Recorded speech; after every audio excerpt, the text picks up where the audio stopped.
Hi friends, welcome to Vaishu వంటిల్లు channel. Friends, ఈరోజు నేను మీ అందరి కోసం చాలా క్రిస్పీగా ఉండే క్యారమెల్ కస్టర్డ్ పుడ్డింగ్ని తీసుకొచ్చాను. దీన్ని మీరు ఇంట్లో చాలా ఈజీగా తయారు చేసుకోవచ్చు. దీనికోసం ఓవెన్ కూడా అవసరం లేదు. సింపుల్ ఇంగ్రీడియంట్స్ని యూజ్ చేసి దీన్ని ఈరోజు మనం తయారు చేసుకుందాం. దీన్ని ఎలా తయారు చేస్తారో చూద్దాం పదండి. ఇక్కడ నేను ఒక ప్యాన్ని తీసుకున్నాను. ఇందులో నేను 1.25 కప్పు పంచదారని వేశాను. ఈ పంచదారను నీళ్లు పోయకుండా మెల్ట్ చేసుకోవాలి.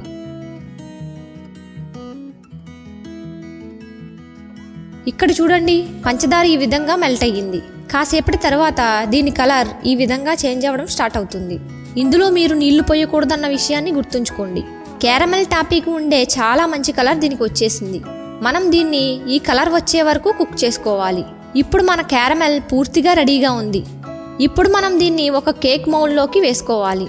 దీన్ని వెంటనే అందులోకి మార్చుకోవాలి, లేకపోతే ఇది గట్టిగా అయిపోతుంది. దానివల్ల మౌల్డ్లో దీన్ని స్ప్రెడ్ చేయడం చాలా కష్టమవుతుంది. ఈ విధంగా కేక్ మౌల్డ్లో వేసుకున్న తర్వాత వెంటనే దీన్ని ఈ విధంగా మోల్డ్ మొత్తం తొందరగా స్ప్రెడ్ చేసుకోవాలి. ఇక్కడ చూడండి, నేను దీన్ని బాగా స్ప్రెడ్ చేశాను. ఇప్పుడు దీన్ని పక్కన పెట్టుకుందాం. తర్వాతి ప్రాసెస్ని చూద్దాం పదండి. ఇప్పుడు నేను ఇక్కడ 6 బ్రెడ్ పీసెస్ని తీసుకున్నాను. నేను నార్మల్గా ఉండే బ్రెడ్ని తీసుకున్నాను. మీరు దీనికోసం వీట్ బ్రెడ్ని కూడా తీసుకోవచ్చు, కానీ మైదా పిండితో చేసిన బ్రెడ్ కాస్త ఎక్కువ టేస్ట్గా ఉంటుంది. బ్రెడ్ స్లైసెస్ని ఈ విధంగా కట్ చేసుకోవాలి. తర్వాత వీటిని ఈ విధంగా చిన్న చిన్న ముక్కలుగా చేసుకోవాలి. ఈ బ్రెడ్ని మనం గ్రైండ్ చేసుకొని ఫైన్ పౌడర్గా మార్చుకోవాలి. ఈ ముక్కలను నేను ఒక మిక్సీ జార్లో వేసుకుంటున్నాను. దీన్ని మనం గ్రైండ్ చేసుకోవాలి.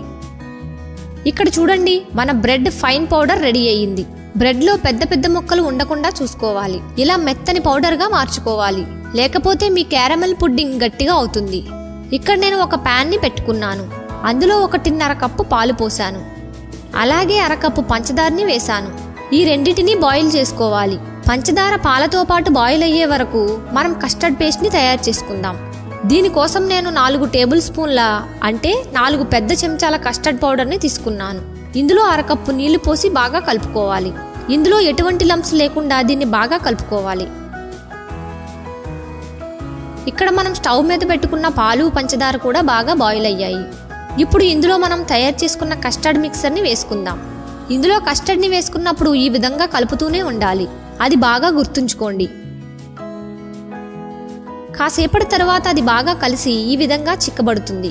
ఇప్పుడు స్టవ్ని లో ఫ్లేమ్లో పెట్టుకోవాలి. ఇందులో కొద్ది కొద్దిగా మనం తయారు చేసుకున్న బ్రెడ్ పౌడర్ని వేసుకోవాలి. కొద్ది కొద్దిగా వేస్తూ ఇలా మిక్స్ చేసుకోవాలి. బ్రెడ్ పౌడర్ మొత్తం ఒకేసారి వేసుకోకూడదు. నేను ఏ విధంగా అయితే కొద్ది కొద్దిగా వేస్తూ మిక్స్ చేస్తున్నానో అలాగే మిక్స్ చేసుకోవాలి. దీనితో ఒక స్మూత్ బ్యాటర్ని తయారు చేసుకోవాలి.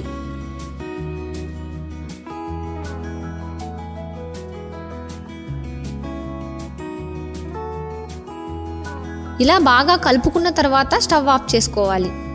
ఈ బ్యాటర్ని మనం ముందుగానే క్యారమెల్తో స్ప్రెడ్ చేసుకున్న కేక్ మౌల్డ్లో వేసుకోవాలి.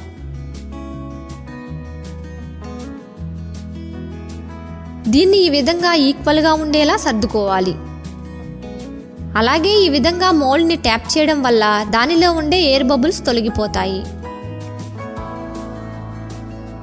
ఇప్పుడు ఈ మౌల్డ్ని అల్యూమినియం పాయిల్తో కవర్ చేసుకోవాలి.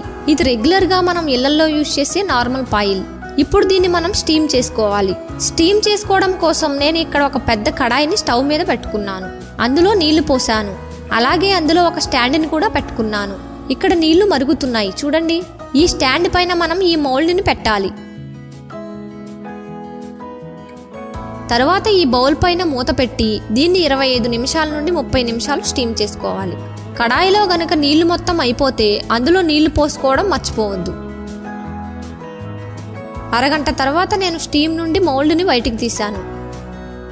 ఇప్పుడు దీన్ని రూమ్ టెంపరేచర్ దగ్గర చల్లారనివ్వాలి. తర్వాత దీన్ని 2 గంటలు ఫ్రీజర్లో ఉంచాలి. ఆ తర్వాత దీన్ని ఈ విధంగా డీమోల్డ్ చేసుకోవాలి. దాన్ని ఈ విధంగా రివర్స్ చేసి మోల్డ్ని ట్యాప్ చేస్తే అది ఈజీగా బయటకు వచ్చేస్తుంది.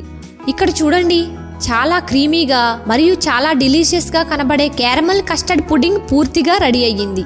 మీకు కట్ చేసి చూపిస్తాను. ఇది లోపల వైపు కూడా చాలా స్మూత్గా ఉంది.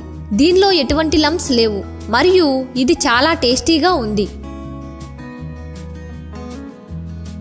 దగ్గర నుండి ఇది ఎంత క్రిస్పీగా స్మూత్గా రెడీ అయిందో చూడండి.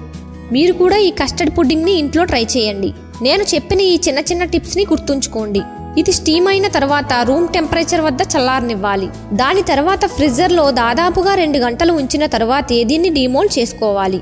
నేను ముందు చెప్పిన టిప్స్ని, ఇంగ్రీడియంట్స్ని ఏ క్వాంటిటీలో తీసుకోవాలని చెప్పానో అదే విధంగా తీసుకుంటే మీరు కూడా ఈ కస్టర్డ్ పుడ్డింగ్ని మీరు మీ ఇంట్లో చాలా ఈజీగా తయారు చేసుకోవచ్చు.